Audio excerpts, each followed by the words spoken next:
ouais. ce qui est exceptionnel. Ouais. Dans une toute petite en plus.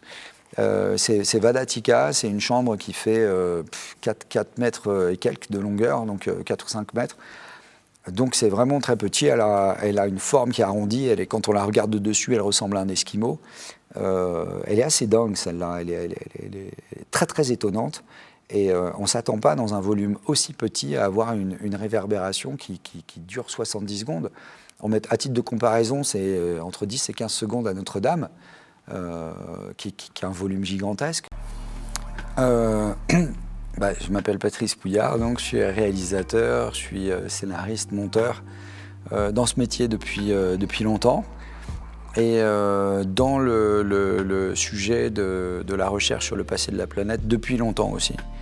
C'est une personne qui m'a initié, entre guillemets, c'est-à-dire qui m'en a parlé, parce que moi, de là où j'étais, quand j'avais 25-30 ans, je ne savais pas du tout qu'on pouvait contester, ou en tout cas discuter la construction de la Grande Pyramide, le déplacement des statues à l'île de Pâques. Et au bout de 6 ans, je suis allé en Égypte, parce que c'est une chose d'avoir une connaissance théorique et puis d'entendre parler de toutes sortes de choses. D'aller sur place, moi, ça m'a fait un choc. Choc d'abord par le gigantisme. La Grande Pyramide, elle fait quand même elle est à 140 mètres de hauteur aujourd'hui. Quand on est au pied et qu'on la regarde, elle est très grande. On s'éloigne de 200 mètres, on se retourne, on a l'impression qu'elle fait toujours la même taille. En l'occurrence, ce qui m'avait posé le plus de questions, c'était le temple de la vallée sur le site de Gizeh, à côté du Sphinx, qui lui est composé de blocs qui sont gigantesques. Ils font entre 100 et 400 tonnes, avec des formes un peu complexes, empilées. Ils n'étaient pas destinés à être vus. Ça aussi, ça a heurté un peu ma curiosité.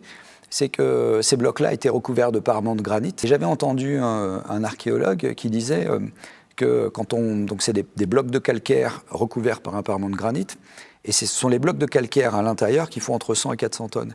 Et puis pour les formes un peu polygonales et bizarres des blocs, j'avais entendu dire qu'on faisait ça pour économiser la matière, parce que c'était plus simple de retailler le moins possible un bloc qui sortait de la carrière.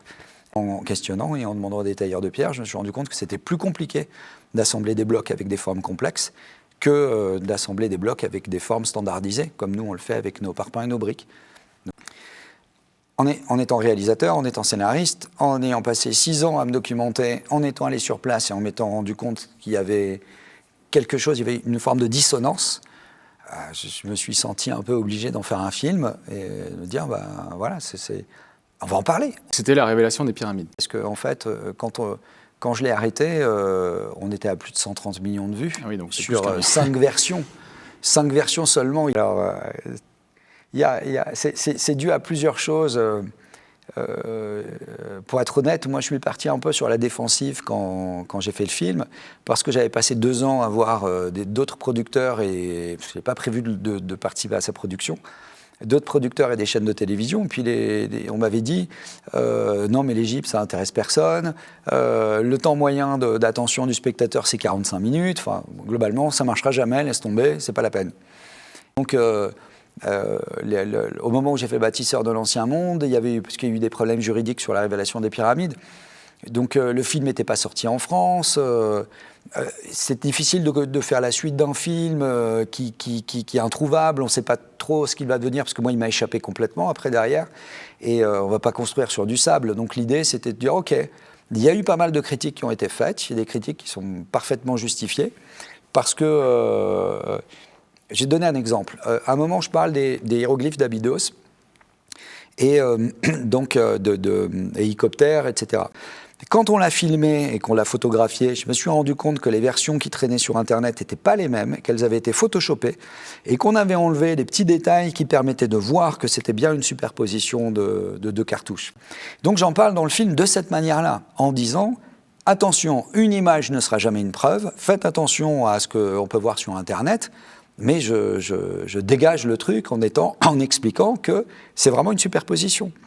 Mais là, si je dis quelque chose et que je ne suis pas compris et qu'il y a une partie des gens qui pensent le contraire de ce que j'ai dit, c'est à moi de faire le travail et justement d'essayer de mieux me faire comprendre par un public le plus large possible. Ce que je pense, c'est qu'on a une démarche scientifique, parce que on utilise du rugosimètre, du scan 3D. Enfin, n'importe qui viendra à Barabar, par exemple, avec un scan 3D, aura les mêmes résultats que nous. Parce que ceux qui travaillent dans ce qu'on appelle le monde de la rugosité très spécifique, qui permet de déterminer le niveau de lissage, de planéité d'une pièce, parce que c'est pas à la base, c'est pas forcément pour de la roche, c'est pour du métal. Ces gens-là, quand ils voient les chiffres rugosimètres, ils savent de quoi on parle, quoi. Alors, la chose, c'est que j'ai vu une photo il y a je ne sais plus combien de temps maintenant sur Internet, et il se trouve que Jérôme, mon partenaire avec qui je travaille, il avait vu lui aussi de son côté, qui montrait l'extérieur de Vapiaka, donc avec l'entrée qui est creusée, et l'intérieur avec ses parois complètement lisses, comme des miroirs, et surtout géométriques. Et donc, au moment où on est arrivé là-bas en 2017, c'était en janvier 2017, là, ça me fait un choc, parce que habitué qu'on était à voir de la roche taillée un petit peu partout, on n'avait jamais vu quelque chose de pareil. Et les seules surfaces de granit qui s'apparentaient de près ou de loin à ce qu'on trouvait à l'intérieur de Barabar, c'était les cuves du Sérapéum en Égypte, donc sur le site de Saqqara, où on a des box de granit qui font plusieurs dizaines de tonnes. Et, donc là, on essaye de les mesurer, on essaye de voir, donc on passe le rugosimètre, on se rend compte que c'est incroyablement lisse. On essaye de les mesurer, mais comme les parois sont inclinées de part et d'autre, on met le télémètre, il vient taper un peu plus bas en face, donc on se dit, c'est pas très sérieux, on va être obligé de tricher le télémètre. Et il se trouve qu'il y a eu la possibilité de faire des scans 3D. Et que j'ai demandé, parce qu'on n'avait plus du tout d'argent pour le budget du film, et donc j'ai demandé à cette boîte, ils ont dû se prendre un peu d'affection pour nous, et ils nous ont fait un super tarif, qui reste quand même très cher, parce que c'est des techniques qui sont coûteuses, et on a embarqué l'opérateur, le scan 3D, et on est parti là-bas, et on a passé 3 jours à faire ça, pendant qu'on a fait des expériences d'enregistrement sonore aussi, on commençait les recherches sur l'acoustique. Et là, on a AGP qui nous donne les premières planches et qui nous dit c'est symétrique. Et donc là, on voit que c'est symétrique et on se rend compte que tiens, c'est bizarre. Donc on a 2-3 informations qui sortent comme ça et qui nous disent voilà, mais c'est étonnant, symétrique.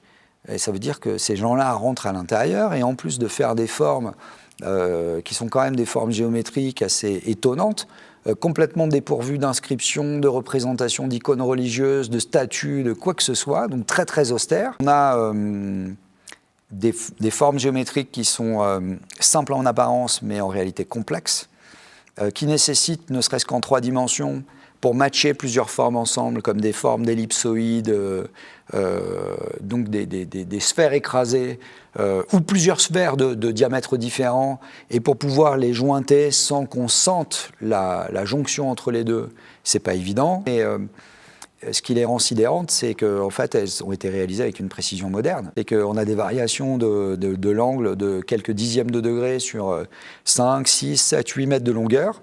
On a l'impression que ce site a été fait par des ingénieurs et non pas par des artisans, des artistes. Évidemment, c'est du travail de taille de pierre, donc il y a des tailleurs, mais des tailleurs qui ont travaillé comme s'ils avaient un cahier des charges et comme si ils étaient pilotés par des ingénieurs.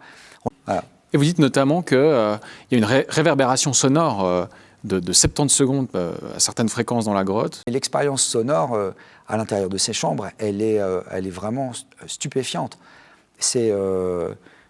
Voix revient amplifiée très fortement. Et quand on est sur les fréquences résonantes, quand on tombe sur les fréquences résonantes des volumes, on peut entendre les harmoniques de sa propre voix. Donc des notes de musique aiguë dans sa propre voix. En fait, on entend sa voix comme aucun autre endroit au monde. Si on avait la possibilité de retrouver ces gravats, et que, alors tout ça doit être fait dans les règles de l'art, c'est pas nous qui ferions ce genre de choses, c'est en passant par l'UNESCO avec le gouvernement indien, des archéologues sur place. Il faut que tout soit protégé, qu'il n'y ait aucune pollution, les archéologues sont recouverts de combinaisons, il faut qu'il n'y ait aucune pollution organique. Là, à ce moment-là, si on arrive à trouver de l'organique au milieu des gravats, on pourrait avoir une idée de datation et savoir à quel moment ces gravats se sont retrouvés sous la terre. Puis ensuite, on pourrait aussi, en analysant les surfaces, peut-être essayer de déterminer quels sont les matériaux qui ont été utilisés pour les tailler. Ça, la société Leica, elle est prête à nous suivre pour faire ça. Maintenant, pour ceux qui veulent voir sans pub et qui aiment ce qu'on fait et qui ont envie de nous aider à financer la suite et financer nos recherches, parce qu'en fait, on finance nos recherches par le biais de la production de films, ça c'est inversé.